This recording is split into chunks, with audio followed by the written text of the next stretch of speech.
Okay, can you hear me? Can you hear me? I think you can hear me. Everybody can hear me? Good. We're going to get started because we have to finish at 12 today because I'm going to the airport.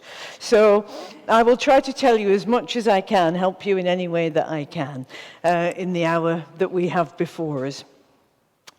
So, everybody here, I imagine, is either writing or wants to write or is involved in some sort of creative formation of one kind or another.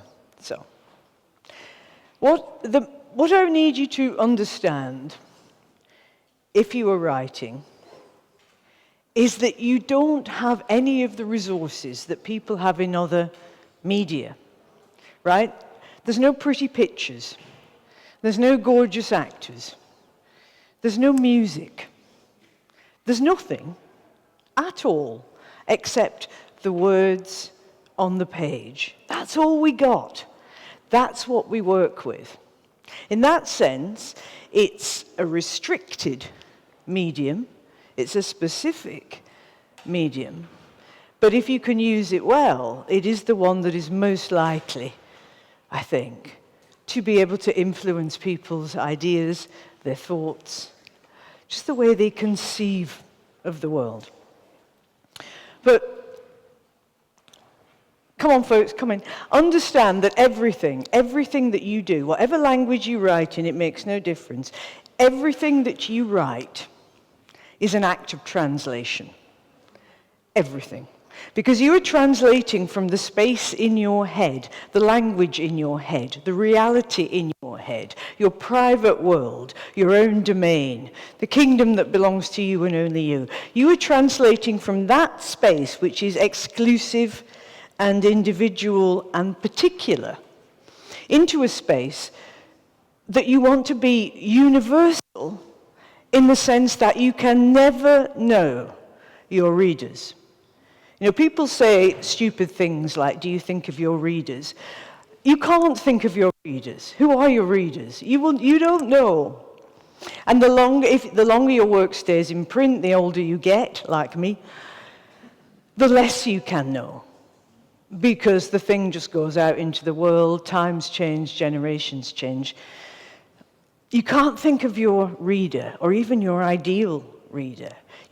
But you can remember that you are translating, and that matters. You know, all of you speak more than one language, some well, some not well, like me. And in that understanding, you realize how much is lost in translation. That's what happens, you know? And with writing, we can't afford to lose things in translation, to lose things in the journey, because it is a journey, between your own reality and what you're putting down on the page. And all you got to help you is words. Right? So that is why you need to choose carefully. So whatever it is you want, you may have your idea, you may have your situation, you begin. And because we are usually writing in our own language, you know, unless we're Samuel Beckett who wrote in French even when he didn't have to, because we're usually writing in our own language, we have a fluency which can hit the page too quickly. And it is in that you will learn over time how to manage that fluency so that it works for you and not against you. Because what is clear to you need not, will not, might not be clear to others. So what you've got to do each time you have a little micro idea and you think, yeah, that's self-contained, even though it's going to lead to something else. At that point, it's always worth going back and saying, have I said this in the best possible way? Am I clear? Have I made this so that someone who knows nothing about this place, this time, this world, can enter it? Because you can make no assumptions about your reader. Just because we live in a globalized, homogenized world does not mean that we can know anything. And it's your job to communicate. And if you can't communicate, come on folks, sit down, then you have to be doing something else. It's as simple as that, right? It's not for everyone. It doesn't work that way. And although there's a lot of push on social media to imagine it works that way, You know it doesn't. Things disappear very quickly, and they disappear quickly because they're not really reaching anybody. And they're not reaching anybody because they're too exclusive, too particular, not able to make the journey between the personal reality to the other reality, the reality of the reader. Now, that doesn't mean you have to think what's topical, what's fashionable. It means you have to get away from, escape from, cloudy language. Things that are not well expressed, things that are really signposts, things that are not descriptive where they should be, things that are not obvious to the reader where they should be. They might be obvious to you in your friendship group, but how are you going to make those things obvious to other people? And that's the challenge. And a lot of the things that I read when I see my students, they're just too careless and they're too cloudy. And then they get angry because then they want to explain things. You are not sitting next to your reader. You will never meet them. You don't know who they are. You're not there. You know, Virginia Woolf said that anything that needed an explanation was like a table that needed a beer mat put under one leg, because by itself it was not level. So you will not be there to say, but I meant, or don't you understand, or this is what I was going to say. Either you've said it or you haven't. It's over. And that is also why in the future you should never care whether people like your work or you're not, or they don't. Because whether they do or they don't, it's the same book. It doesn't change. Once you've done it, you've done it. It's finished. You cannot go back. It is not a work in progress. It is done. So to get to that moment of it being done demands your absolute best efforts. Even if everybody hates it, so what? If you've done your best, and you really believe that you have, then that will make you not arrogant, but it will make you confident. It will make you sure of yourself in that you can go on to do something else. It will make you sure of yourself in that you can have sensible discussions with an editor or an agent. You can take criticism. You can't take criticism if you're arrogant, and you can't take criticism if you have no self-esteem. You know, it's impossible. So you have to be the proper judge of your work in the first instance. And it's like anything else that you make. If you make somebody a lousy dinner and you expect them to enjoy it, why should they? If you've done something good and someone says, well, this is not to my taste, it's great, but it's not for me, there is no problem. It's all right. You know, there's plenty out there, and there are plenty of readers out there. We do not have to worry about pleasing people, but we do have to worry about doing our best work and making sure that we have, and not endlessly defending or explaining the things that we do because they don't seem to work. So you have to get over that. And when it comes to using language then, thinking that everything is an act of translation, this translation from your interior reality to the unknown other world of the reader, then there's two things that matter. One is that you are aligned with your material. Right? There's no point just picking an idea off the shelf. You have to be aligned with it, so that there is no waste of energy, no friction, no loss of power, because you're continually wondering if this is what you should be writing, or could be writing, or maybe it's not going well, so you think, shall I throw it away? All these moments of self-doubt usually don't help. It's better if you make the decision first that this is the thing, and you're going to see it through. Right? To the bitter end. Now, obviously, there are times when we work and we realize we have made a mistake and the whole thing's got to go.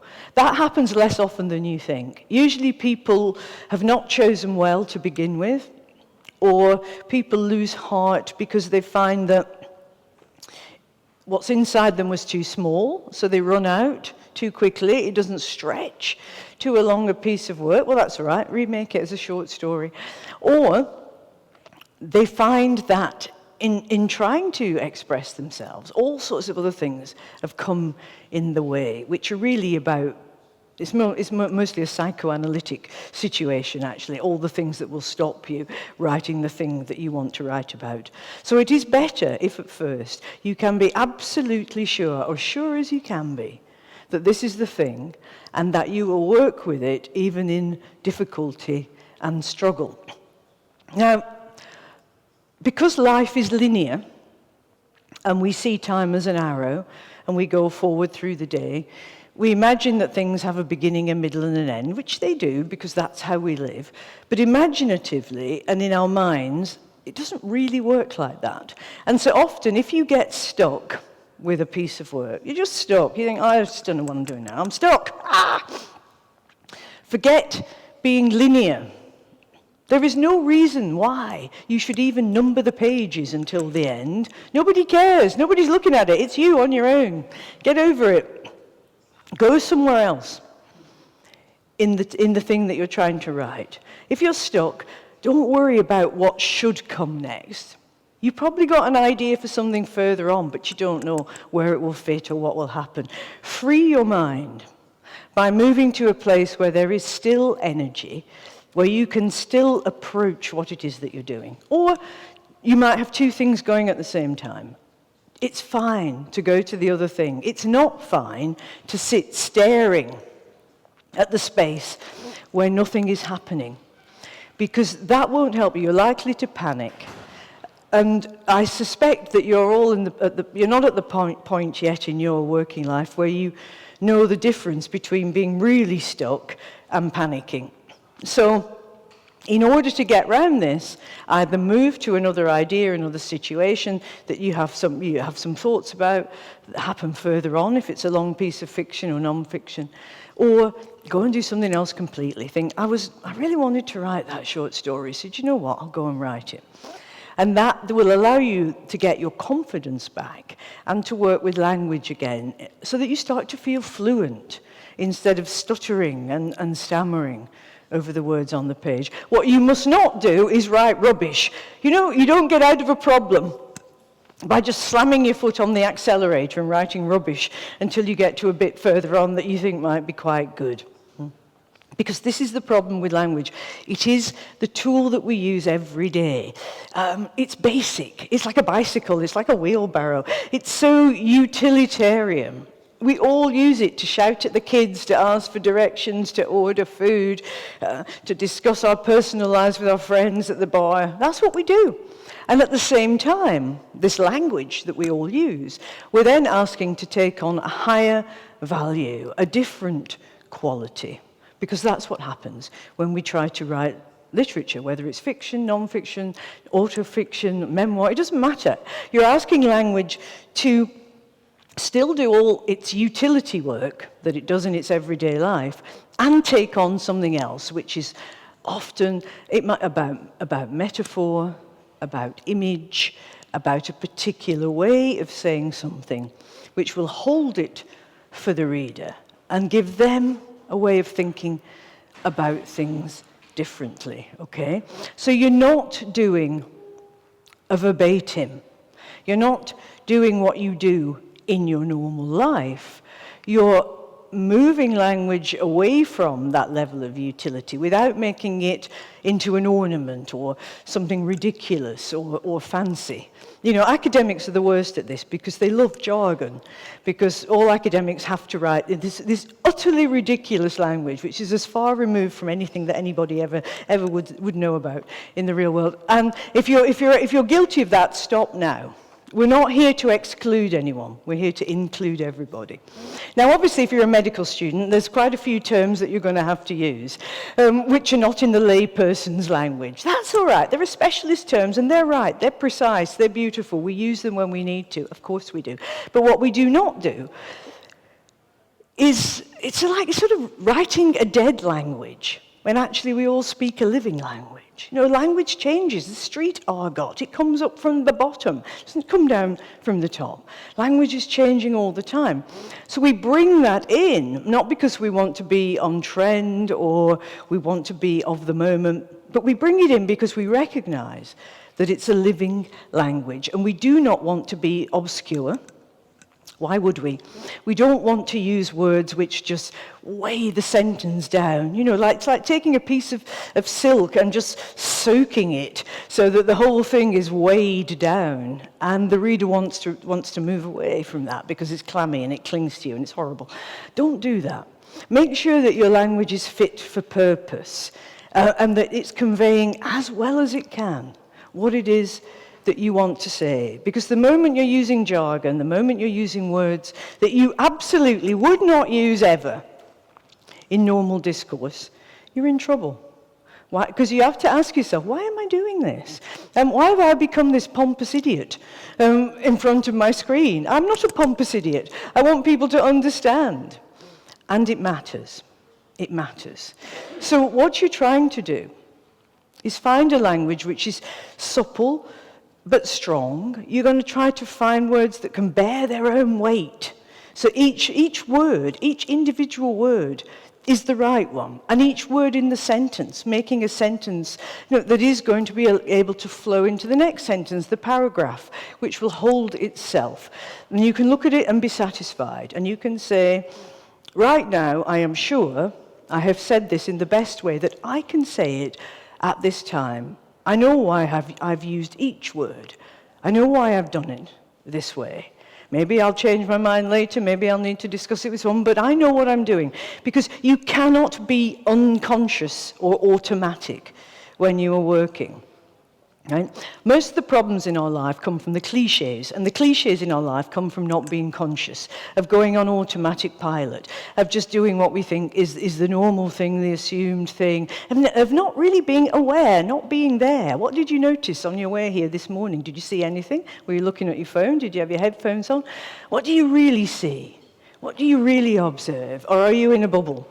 Because that does not work when it comes to writing. You have to be an exquisite and acute instrument, an instrument of record, a recording angel. If you can't be that, don't do it.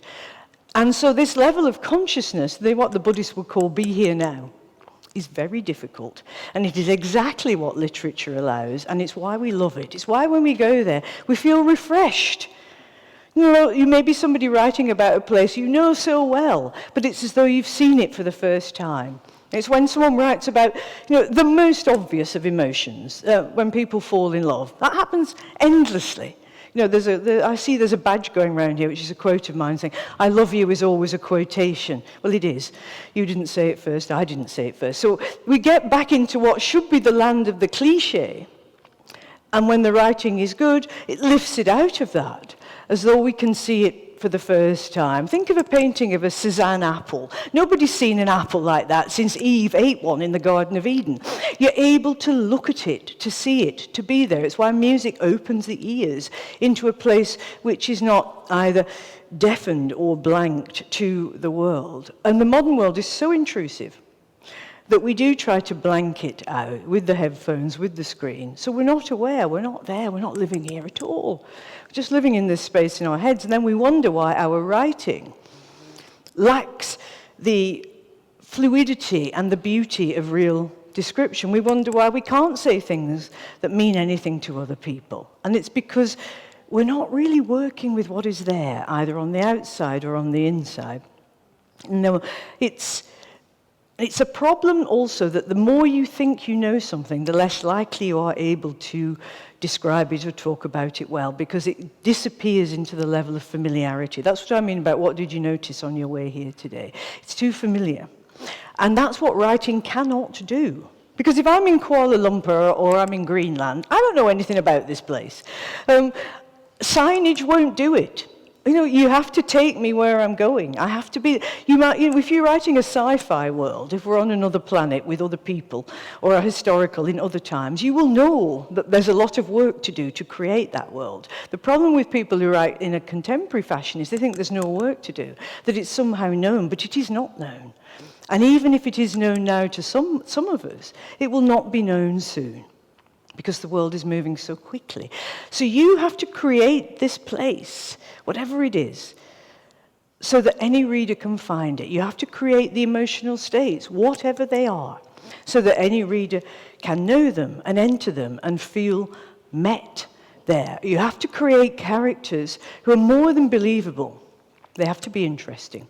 You know, there's a rule. Even boring people in fiction cannot be boring. It's just not allowed. And that's why you can't write boring dialogue either, right? If you're worried about writing boring dialogue, run it with your friend. The best thing you can do to write good dialogue is to read play scripts. They're only 17,000 words long. Get over it. Because all you have is the words on the page. You don't have the gorgeous actors. You don't have the set. You don't have the magic of the theatre.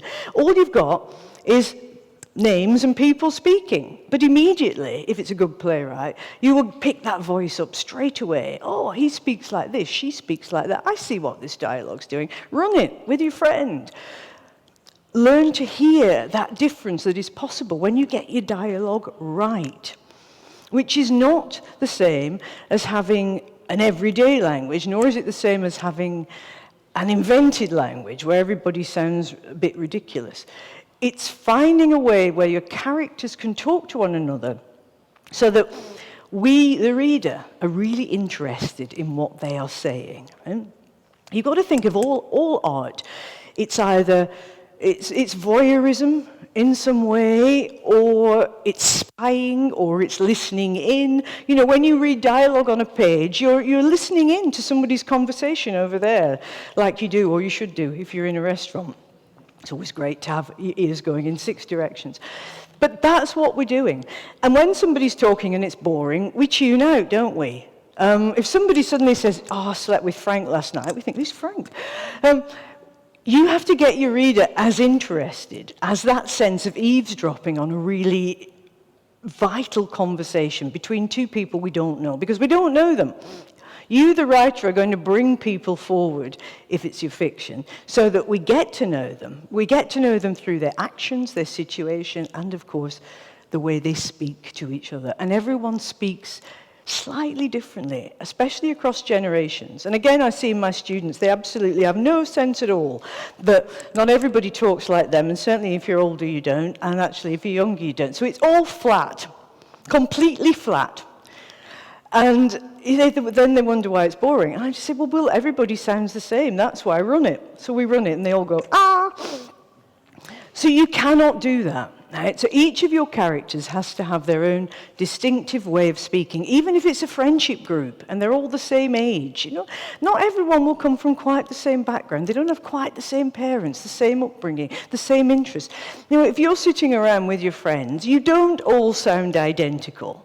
You have your own rhythm, your own cadence. Some of you will have fast karate chop syntax, you know, little short exchanges. Some of you will, probably men, will go on and on and on. That length, sorry guys. It's the mansplaining version. But everybody speaks differently. You know that. And yet it doesn't translate very often into the way that we write. And that's what you've got to do. You know, and you might have a character who is boring and an idiot, so you have to deal with that by finding something perhaps that they always say that does become a cliche, but it also becomes quite funny, as this is the thing that they always say to any situation, even when it's completely inappropriate. So you have to think, right, when my characters are going to actually speak, will my reader know who is speaking, even if I don't tell them? Will it be completely obvious? And will they all have their own distinctive voice and their own particular things to say? Right? Because fiction's short.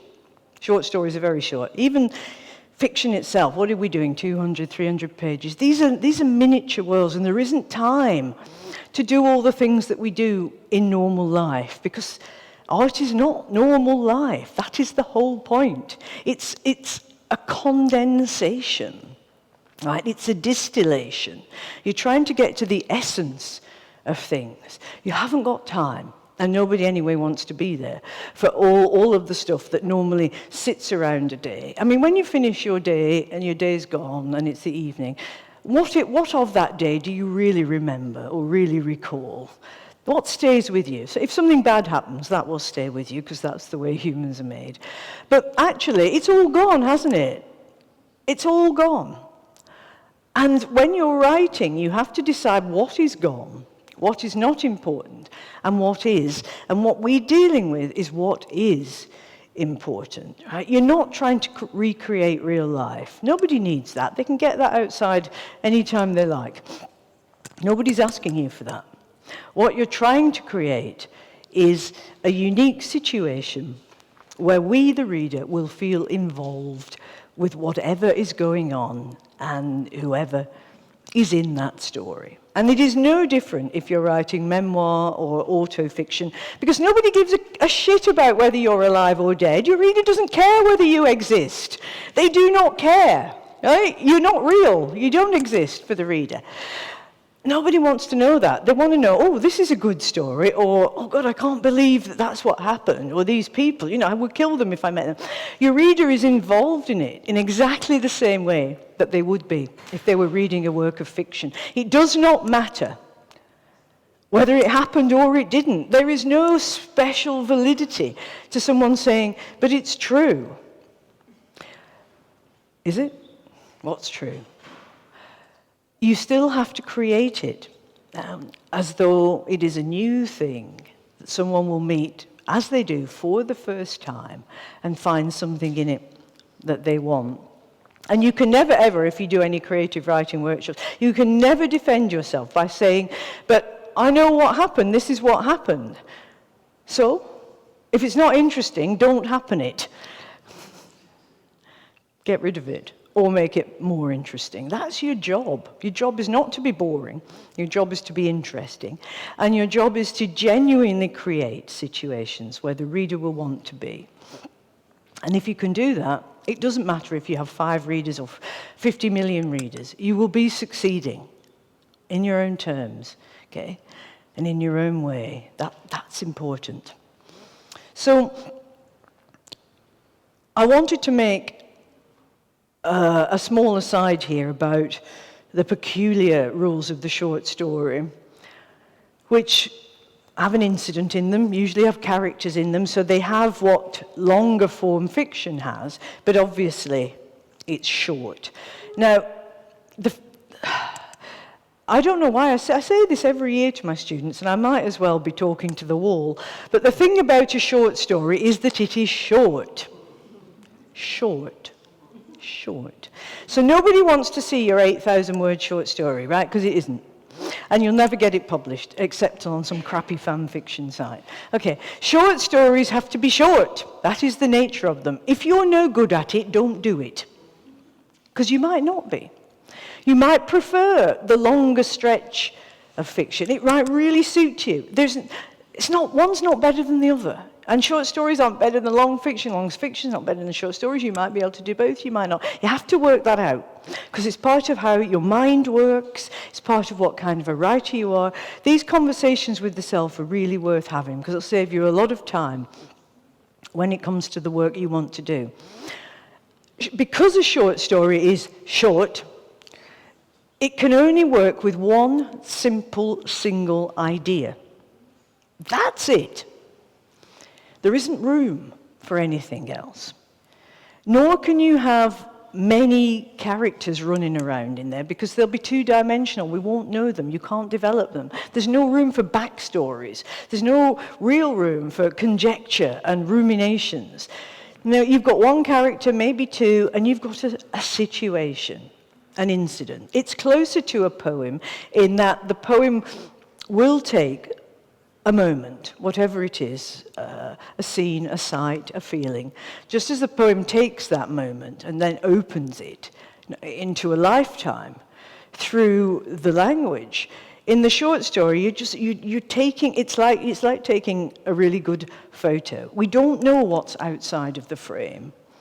A lot is, but we don't need to know. You have decided that this is the subject, and what's inside the frame is all that matters. So stick with it. You need the simple, single, good idea. You need to know who's in it and why they're in it and what they're doing, how they're going to sound, how they're going to speak.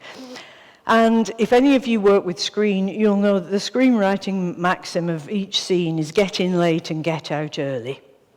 And that's what you need to do with a short story. You need to get in as late as you can. How much guff and rubbish can you miss out at the beginning? And you need to get out when it's done. You know, the get in late, get out early, screenwriting truth, which is a truth, you'll see it everywhere now you start looking for it, is because making movies is expensive. right? And just because writing fiction is cheap doesn't mean you can say what you want and run on at great length and just bore everybody rigid, you know? So think about it like that and think to yourself, and it works in the short story and it especially works in long-form fiction. If you had to pay these people to be in your damn book, would they be worth the hire? You know, would you pay any of? What would you do if you were paying for it instead of just sitting there banging on? Okay?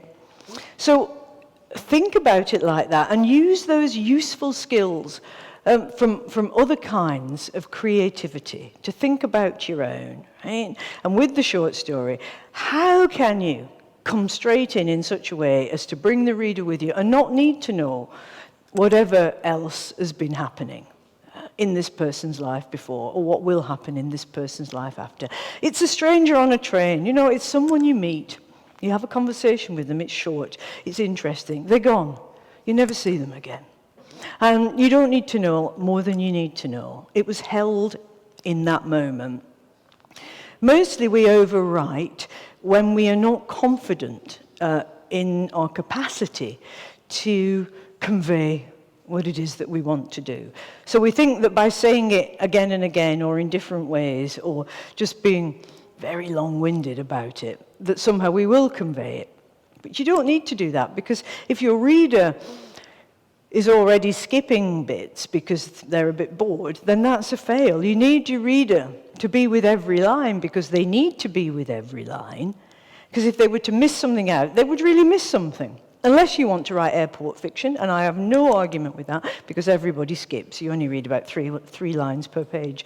But if you're not doing that, then you need really, really to be in there and think, am I overwriting because I'm trying to convince myself, first and foremost, of what it is that I want to say? You know, cloudy language usually comes out of cloudy thought processes that we don't really know what we want to say. So we're kind of writing it through, a bit like you do in your diary or your journal, or when you're talking something over with a friend. You know, you're trying to get there, to understand. But you can't do that. The only thing the reader wants is that you have got there. Your job is to get there before the reader gets there. Right? And if you can't do that, then maybe do something else. So it's that sense of knowing what it is that you're trying to convey each time and being able to sit with yourself, whatever it means, have that conversation, have that dialogue with yourself to be sure of what you want to put down on the page. You might be somebody who does a lot of revisions, and that might really suit you, and that's as good a way as any. You might be someone who prefers to think things through first and then just type it out. I don't know. Again, you know, American creative writing manuals have really messed everything up because there is no right way, there is no best way. There's your way, but the outcome does matter. How you get there is really a matter of indifference. Certainly to me, and really to your readers. Your readers don't care how you got there. They only care that you did. And so, whatever your process, try to find out what it is. What kind of a writer am I? You ask yourself. Not just in terms of subject matter, but how does your mind work best with the material that interests you? And that is, you can have that conversation with a friend, but essentially, it is something that you need to work out. And it's often the thing that gets left behind when we're rushing to put things on the page. And remember that, you'll know this because all Europeans are multilingual, when you go to a foreign country, and you can speak a bit of the language, and that's good, so you can ask for directions and you can order your food, and that's all right. But then maybe you meet some people in a bar and you want to talk to them. They live there. And then you realize the conversation is limited because you haven't got the words. They do, but you don't. So immediately, what you want to think about is restricted and becomes less than, because you can't find a way of saying it. And we start to use similes. We say, well, it's like this, or it's like that, because we don't have the precise word or the wording for it. So everything becomes like something else. It becomes approximate, which is fine. in conversation, but it's not fine in literature. We don't do approximate. We have to hit the target. And so, really, you must make sure that when you're writing this business, I started out saying it's all an act of translation. You have to make sure that that language on the page is not approximate, that it's the best that you can do to find the words that find the feeling, to find the words that describe the situation, to find the words that show the place swiftly, how it is, not with overwriting because you're compensating for the fact that you don't actually have the words, but with this precision that you have done all you need to do in that particular instance to get it on the page. I mean, I write short books because I think you're all busy, and I don't need to write long books anyway. I don't want to write long books, but that's me. So I know I write short books, and I know that for me, I need to find particular states and to convey them and to leave space in between. You know, I'm a big believer in the space in between paragraphs because that forces a pause onto your reader. They may not want to pause, but too bad because you've made them, ha-ha. And at that point, they will have to slow down whether they like it or not. And the pause, the gap in between two paragraphs, that breathing space, it allows you, at that moment, not necessarily to run on with the next thought, but to break and go somewhere completely different. So please be careful when you write, not to just run on too much, but ask yourself, if I shorten these paragraphs, if I contain this and then I break it, and then I start with my next thought, my next situation, my next conversation, what do I gain? So we're always asking ourselves these questions. What do I gain, which is really what will the reader gain, if I do it this way? If I run on, what will I gain? If I break, what will I gain? No? It's the same as questions like, you might instinctively reach for the first person. You might love to write in the I character. Or you might just instinctively reach for the third person. You might love to do that. And that's just you. But it can't be just you when you're a writer. You have to know why you're doing it. Why am I attracted, mostly, to using the I character? Why do I prefer to work in the third person? And what happens if I take this paragraph that I've written and I turn it around? So the third person becomes the first person, or the first person becomes the third person. What happens? What does it change? What does it look like if I do that? How do I feel about it? Does it make me feel uncomfortable? Why? Again, is it gaining anything? So it's this level of consciousness and awareness that you're bringing to your process so that you do understand. I understand why I largely prefer to use the I person. I understand why I prefer short books with lots of gaps in them. And short sentences, simple grammar, but big vocabulary. That's how I like to work. So you need to know how you like to work and then start to deploy it and ask what would happen if you did things a bit differently. Because it gives you great understanding of your mental and creative processes. And if you're stuck, sometimes just fiddling around like this can loosen the thing up. You might have got caught because maybe the I person has come too close. Maybe that's not good. Maybe you just need to get away from that for a minute. Or you might be too distant if you're using the third person. We're always busy mentally trying to avoid what it is we really want to write about. Trust me, we are. Even if you think, no, this is my subject, this is what I want to write about, there will be a point where you don't want to write about it, for whatever reason. Other things will be coming through. And then you have to play little mind games with yourself to try to see what's really going on. Now, in terms of that subject matter, you may think that you're choosing something very far away from you. It might be an historical, it might be a sci-fi, it might be something set in another country, another place, with people who are not like you and your friendship group. It might be far off. And that's what you're drawn to. But believe me, you are in there. You are everywhere. Your fingerprints are all over it. It's a crime scene, right?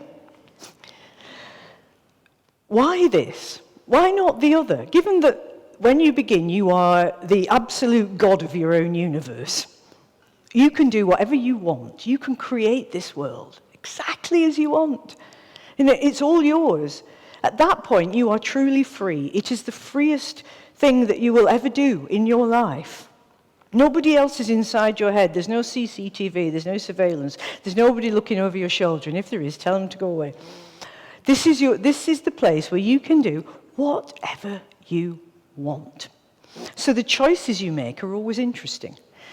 Given the infinite possibilities of choice that lie there, what would you do?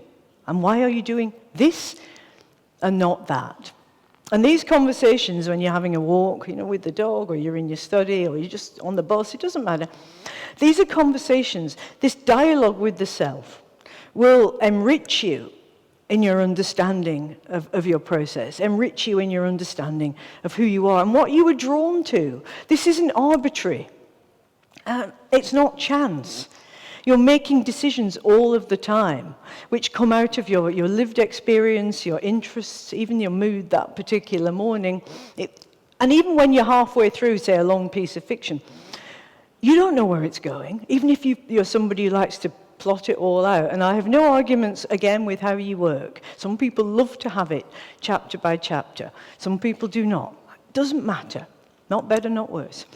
But in there, as it begins to swerve and curve, what's going on? Because you will be able to see that it could swerve and curve in a different direction, but it isn't doing.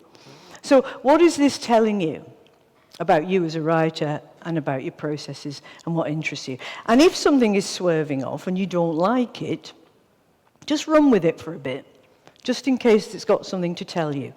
Because, your problems are your friends in creative work. Every time you hit a problem, it's a good thing.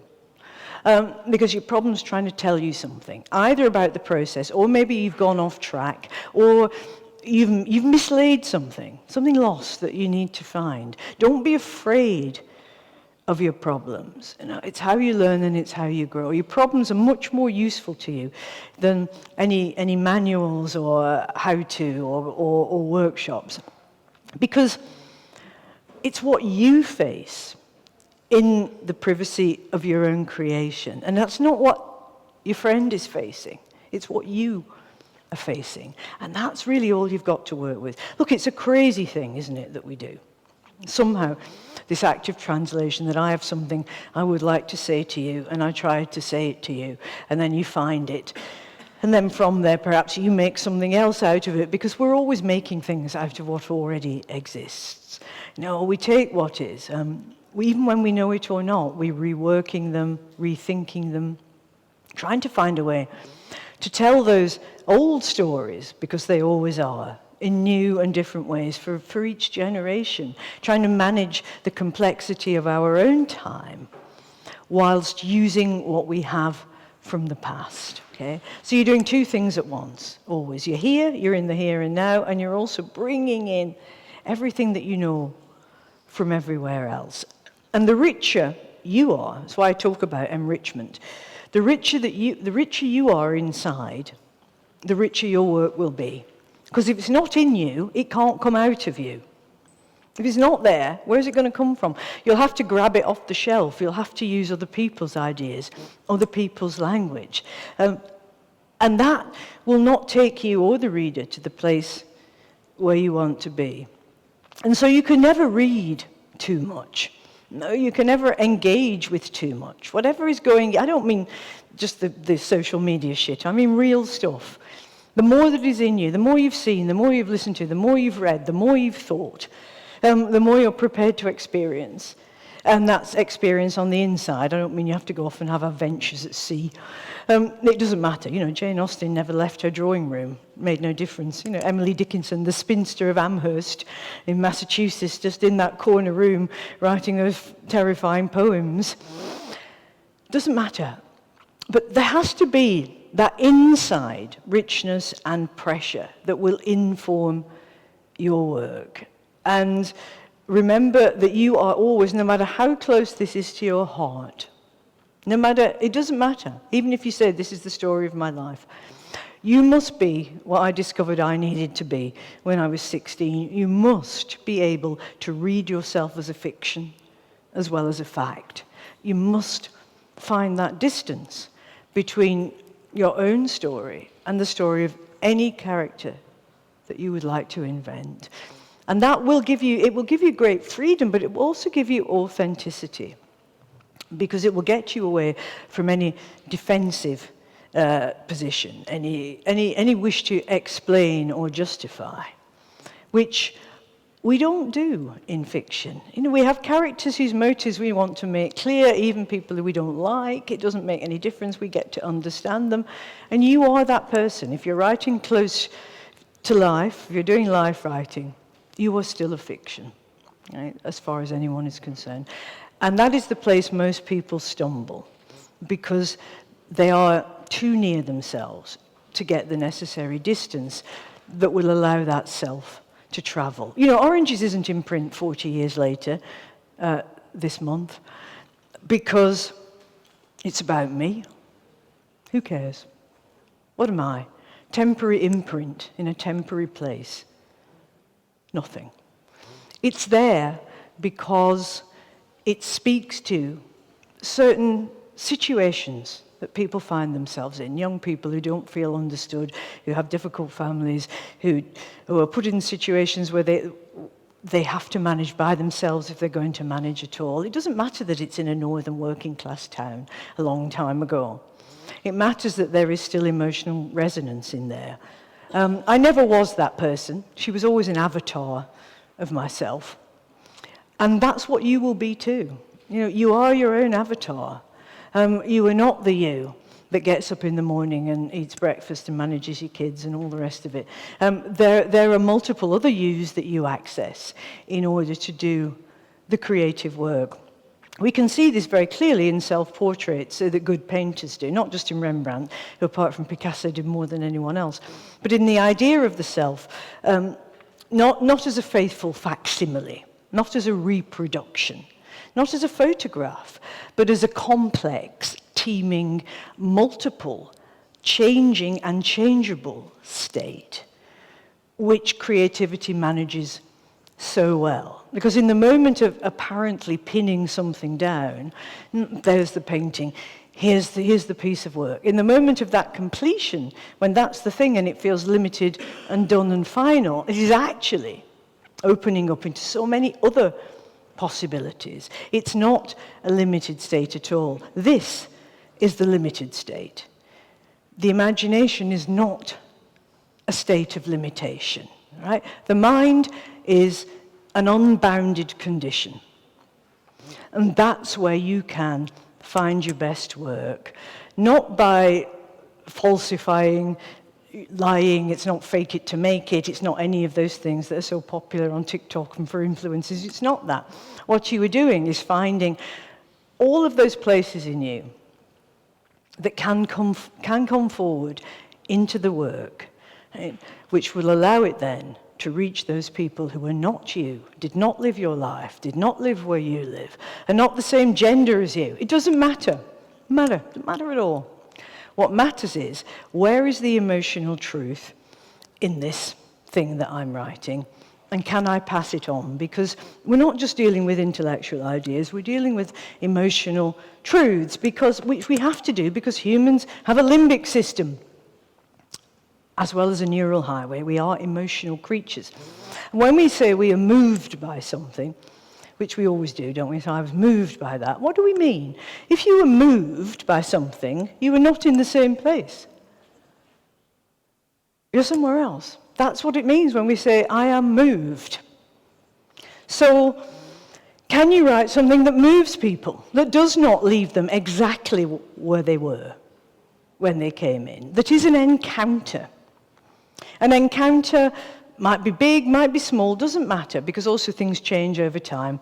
And something that we read when we were young and didn't mean much to us, maybe it comes back years later and we think, well, I think I'll read that again, and it speaks to us differently.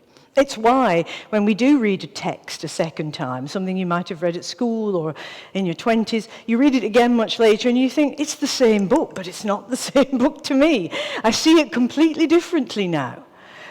which is a beautiful thing. And that is because what's contained in that text is still able to meet you, or is able to meet you again. You know, we meet there. We meet on the steps of the story. That's where we have our most vivid and profound encounters. Not with real people in real life, much as we love our partners and our children, but strangely in this other world, this world of imagination, where we are free. And now I'm going to the airport. Thank you, everybody. Thank you.